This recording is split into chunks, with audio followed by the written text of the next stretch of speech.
Lord Ferrara, lover of summer, but more a lover of Luna. His sacrifice so unexpected, yet so fitting. Forfeiting himself so that she may survive. His cycle is ended, and so weep the maidens. For the most august lover, most exalted hero.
Well, glad to see that you made it here safe and sound. Helic's the one you'll want to speak to, though.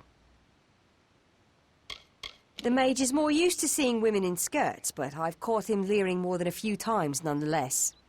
Let's hope his spellcraft is more potent than his stares. Fine.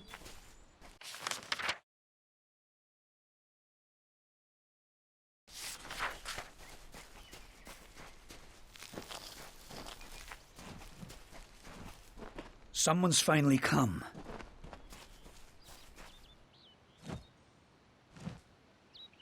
I see you took me up on my advice after all. Can't say you made a bad choice.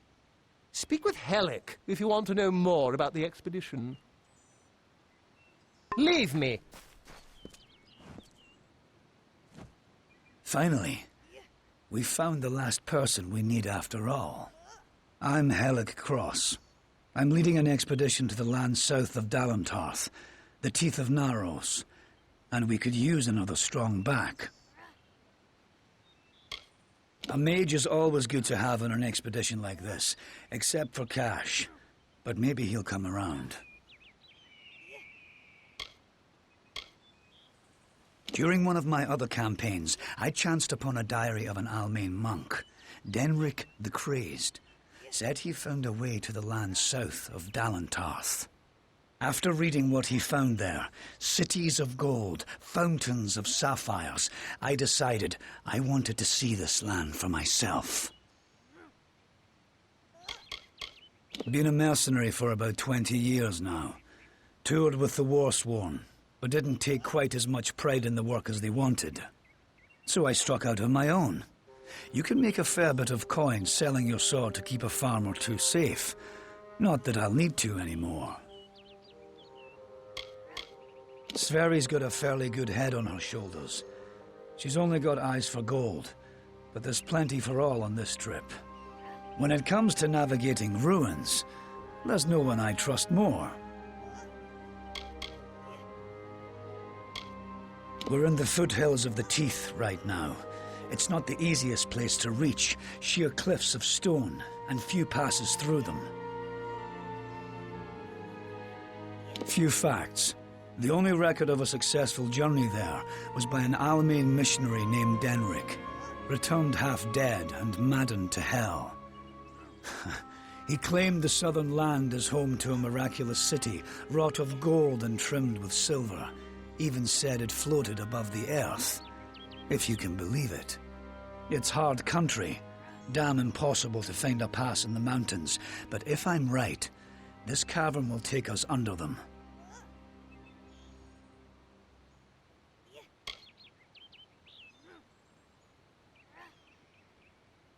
Because Denric wrote of more than wealth. Tales of giant men, tall as houses, that slaughter any who approach. It took weeks even to convince Cash and Sverri to join me. With a fourth, we can take a bigger haul without sharing too much of it. Denric was crazed, but I don't hold him a liar. I can overlook some bogeyman's tales if there's riches to be had. Can you? Then we only need to begin.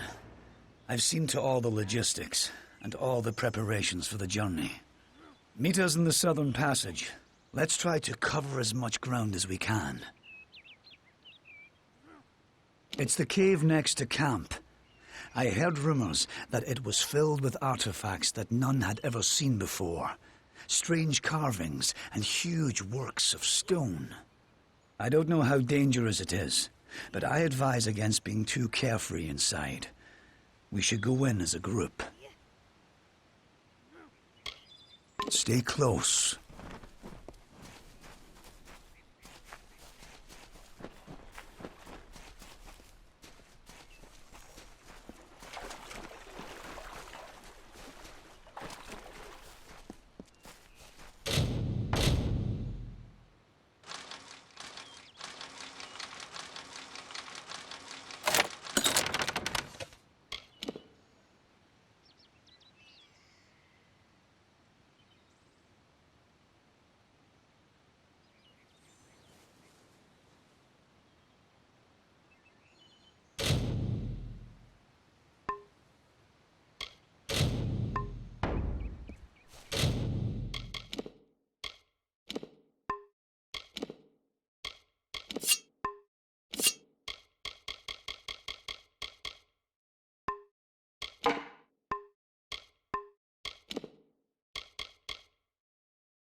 Can't stop now. It's good to keep working. It reminds me that I'm still alive. Stay alert.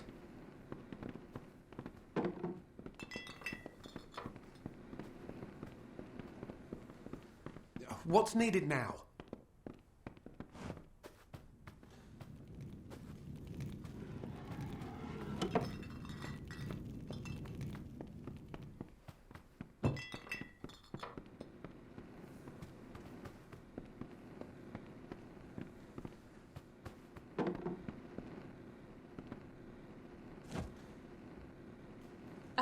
But you've saved us. Billis.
And I thank you for that. Widows spare you.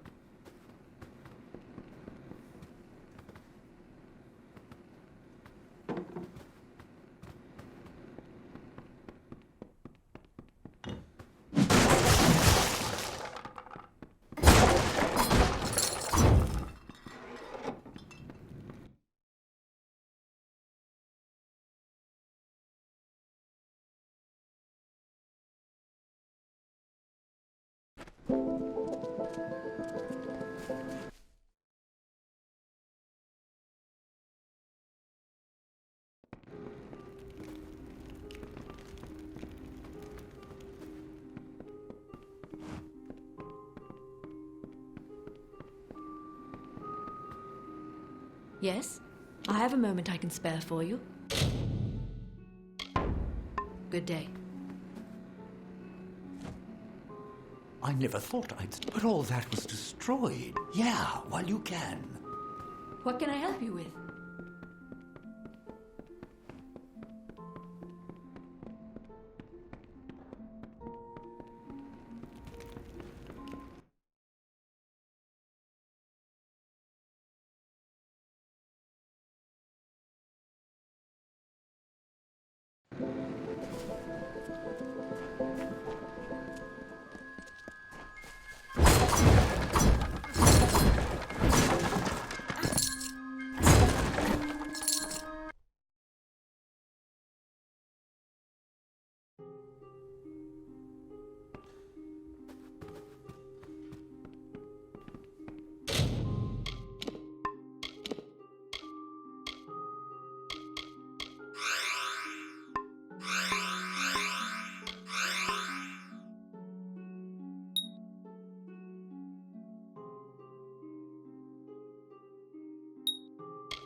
Try the corner shop for supplies.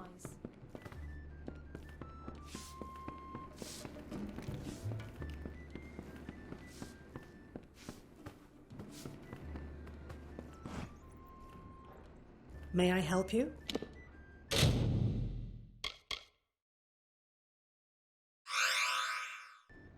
Be careful out there.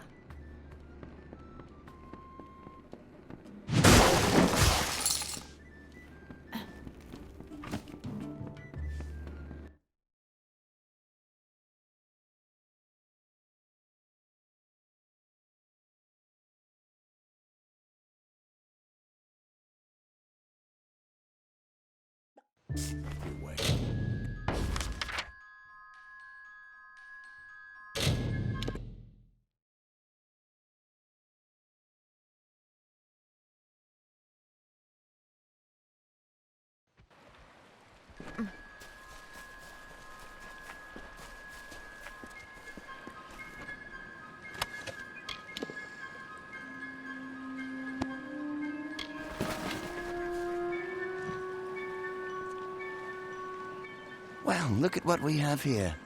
Truthfully, I never expected to see another civilized soul out here in Ettinmere. Something about the giant hairy monsters must keep people away.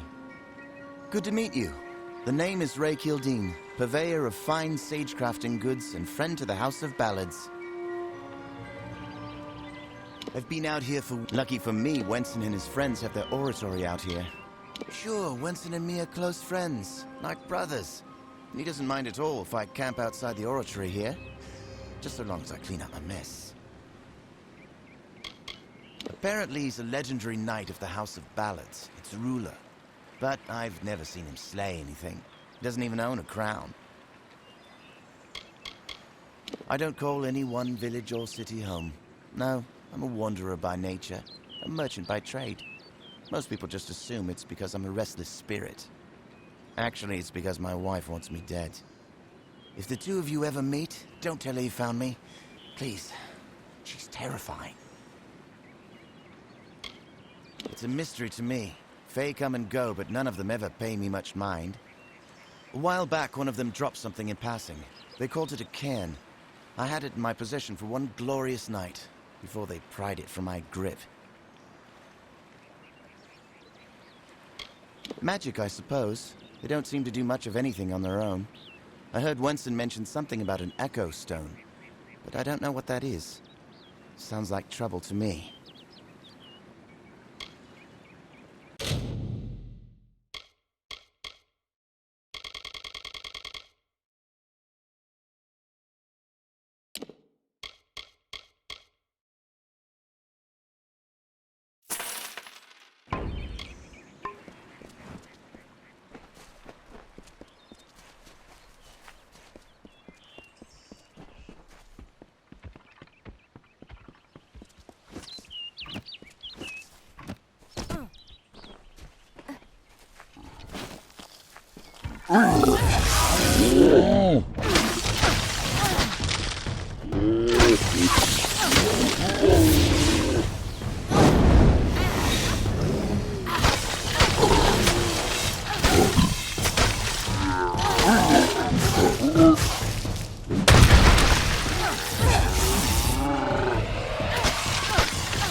Welcome, Lady Sagril. May I congratulate you on your victory in Gorguath. I am Queen Belmaid, love of King Wenson and Grand Lady of the House of Ballads. The Fae of the East are not our enemies. We count them among our kind. At least we did. Times change. That is such a mortal thing to say. It is likely that you do not understand our need for continuity, our desire to repeat the past for the good of the coming future. What then is your drive to create a bloodline? There is no difference. The House of Ballads is our family tree. It is the sire we look to for wisdom. He represents all that is pure and just in the Summer Court.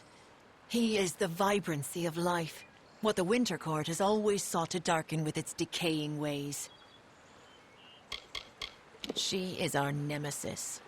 The villain we in the House of Ballads are destined to thwart through all the seasons of the telling. If there is trouble, the maid is at its origin. I do not speak of my exploits, unless to warn against the pride that engulfs all who celebrate the telling. We are symbols of a greater truth, not the truth itself. I am best known for my infiltration of the Maid of Windermere's kingdom beyond the hills. It was I who shattered her ambitions to topple the Summer Court. It is difficult to see from its current condition, but the Oratory was once the finest venue for performances of the Summer Court canon. The voices still linger. We regaled many a king under the Oratory's grand canopy, but those seasons have passed. Our time has passed. This realm is at the mercy of cycles, of seasons, and the role of the Fae is no different. The telling is the ongoing story in which we all play an integral part.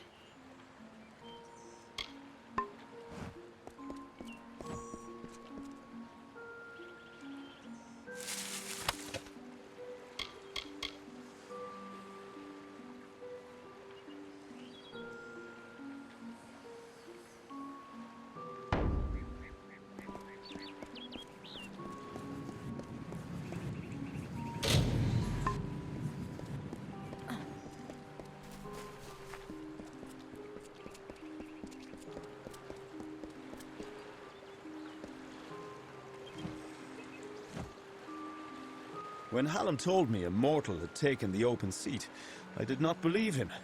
But here you stand before me. Impressive.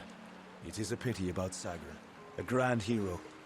But there's not time to raise the king's token in his honor.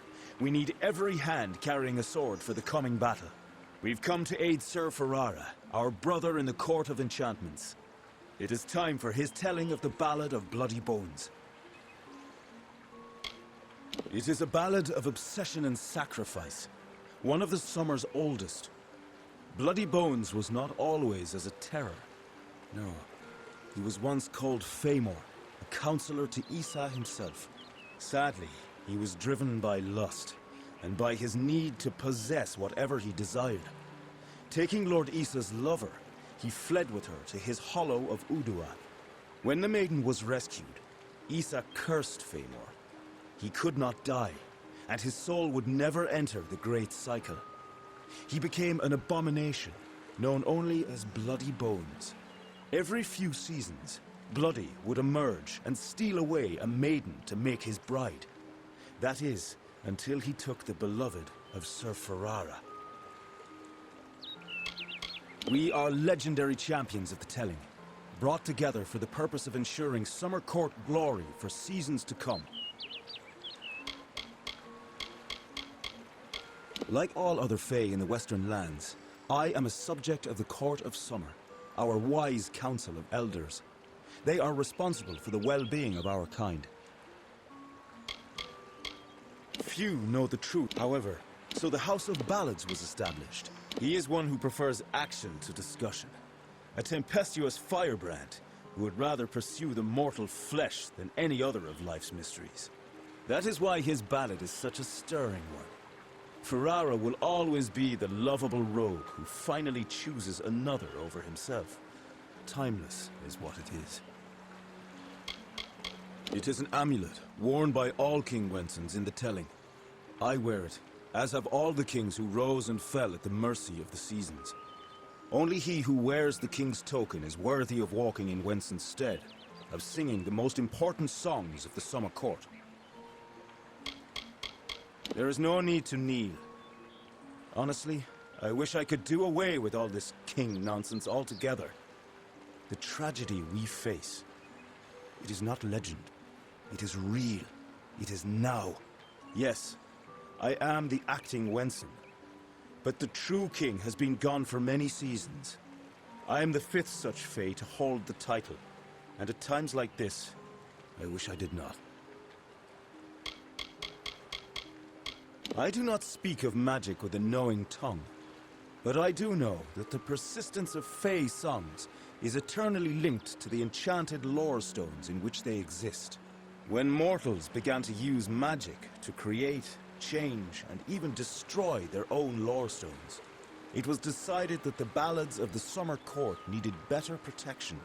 The cairns are a new kind of lore stone, Hallam's way of keeping outside influence from affecting our stories, from corrupting them as the days pass and seasons transpire.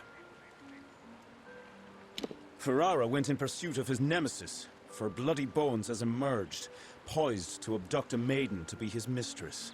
So goes his song. You will need to revive Ferrara after the battle. I can only assume Hallam would not have sent you unprepared for this task. Go to Ferrara, and quickly. When the two of you finish, I will await you at the House of Ballads in the north. Do be careful, Sagril. Uduath is northwest, on the shores of Ettinmere.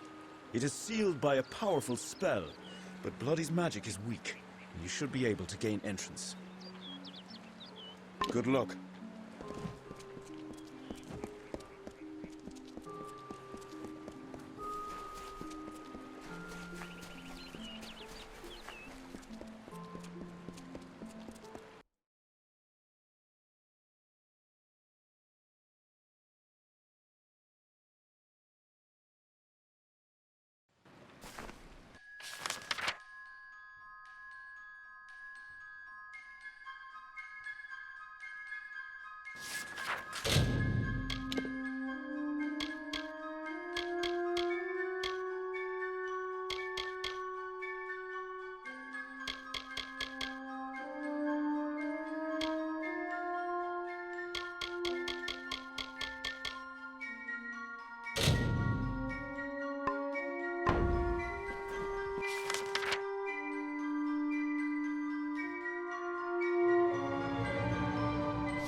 You're welcome in the keep, as long as your honor's intact.